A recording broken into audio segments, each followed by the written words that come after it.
Thank you, Mr. Chairman. Whoever wants to answer, I'd appreciate feedback from all three of you. Your testimony has been very interesting. Data centers have become the Southeast Pennsylvania talk of every town.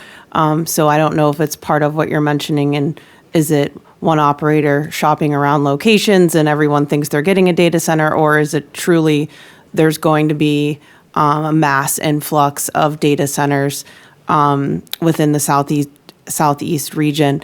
And I guess my question is, if we have an issue or concern about reliability, I'm assuming, and please correct me if I'm wrong, there's nothing in any law, statute, regulation, rulemaking, policy within PJM that says that residential and critical infrastructure electric grid needs have to be fulfilled and ensured prior to the approval of these giant power using projects like a data center. So I'm just thinking in my head, as residents start to approach us about these rumors, beyond just the health concerns of a data center and the sound and all those things, and the diesel backup generators, but that their rates go up because these operators, PECO, whoever is saying, yes, we can meet the need of data center, whoever.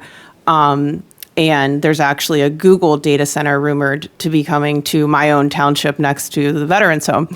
So, and then there's also Limerick Power Plant, the nuclear power plant, which is right out my bedroom window, not in Senate District 44 anymore, but right across the river. And so there's supposed to be 3 data centers in Limerick being built. So I say that as, if we have constituents that ask us, well, it takes 3 days to get our power back on, or 4, after some sort of weather incident, or we're getting notifications in the summer, or just reading the ones that PJM puts out that says, conserve energy. Is there anything? I just don't think that it's fair for residential ratepayers to compromise their power and electric reliability for the sake of a for-profit entity. And I mean like dialysis machines, hospital equipment. I mean like just things that people literally need to thrive and survive, including air conditioning in the summer, as we know that's a very unfortunate common cause of elder death, that people are worried about paying their bills and don't want to turn the air conditioning on. So is there anything that precludes the approval of these?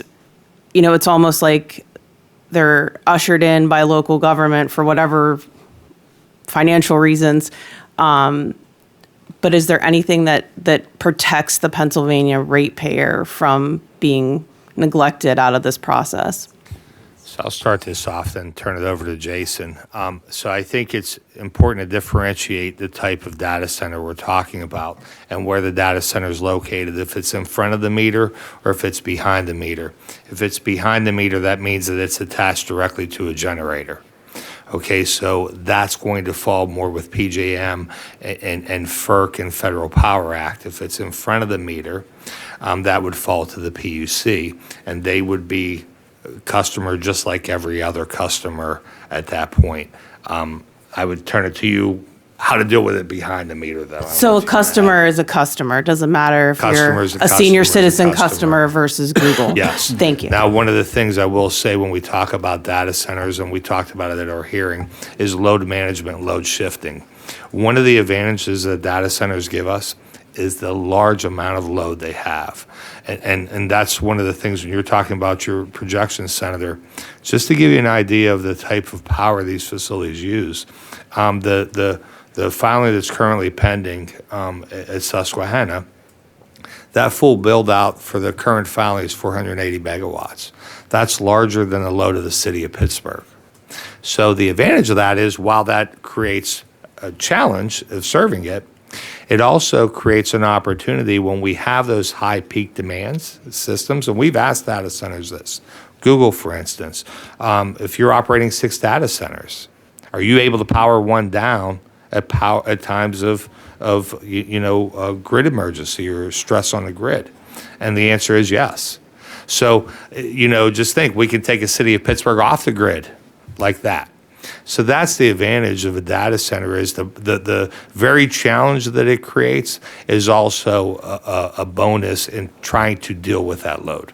But there's nothing in the law that says operator, data center, Google, whoever, if we need what you just described, you're saying they Right. said they can do it. There's no requirement currently under our Pennsylvania rules and regulations, laws, Correct. whatever. If you're in front of the meter, every customer is a customer. Now, I defer to Jason behind the meter on how that would look. Thank you. Well, you raise a good question, Senator, because up until now, we've been talking about interconnection of generation supply. This is interconnection of a very large customer. And as the chairman just noted, the utilities have an obligation to serve the customer, whether it be a data center, a residential home, or a hospital. This load shifting or load flexibility is something that the industry is looking at, PJM is looking at right now. We recognize that there is the potential for cost shifts. So there is a dialogue open now, both at the PUC and dockets, but FERC is expected to issue a decision in the coming weeks. By June, the chairman has stated, attempting to provide some clarity, because right now there's different configurations, as the chairman noted, behind the meter configurations where the data center could hook up directly to a generator and not affect the grid at large. In front of the meter as well, where it would get onto the utility system. Could that impact reliability? Possibly. We would do some studies to ensure that it did not. But there's also the larger question of cost responsibility and shifting. And to their credit, the data centers have said, we want to pay our fair share. It would not be appropriate if we join the grid and next thing you know, John and Jane Doe's rates go up and their reliability goes down. But this is a question that everybody at this table, we're working at right now. We hope the federal government, followed closely by the states, Public Service Commission of Maryland, Pennsylvania PUC, have open dockets looking at this as well to make sure it's equitable and reliable.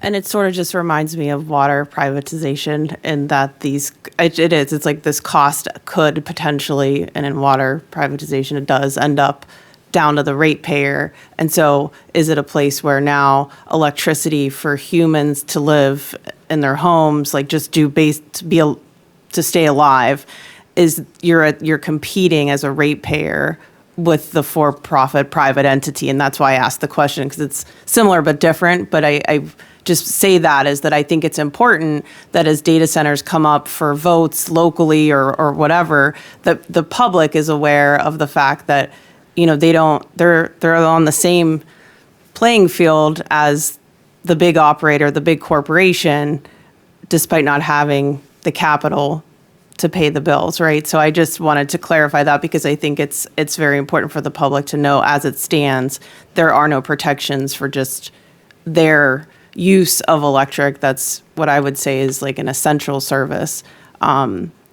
versus a data center. So thank you for answering. I don't know, Glenn, if you wanted to add anything. I didn't want to not include you.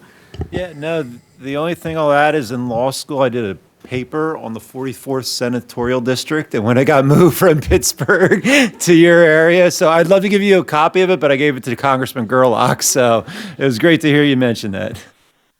It's fitting, because I grew up on the other side of the state, so maybe it's a sign. Thank you.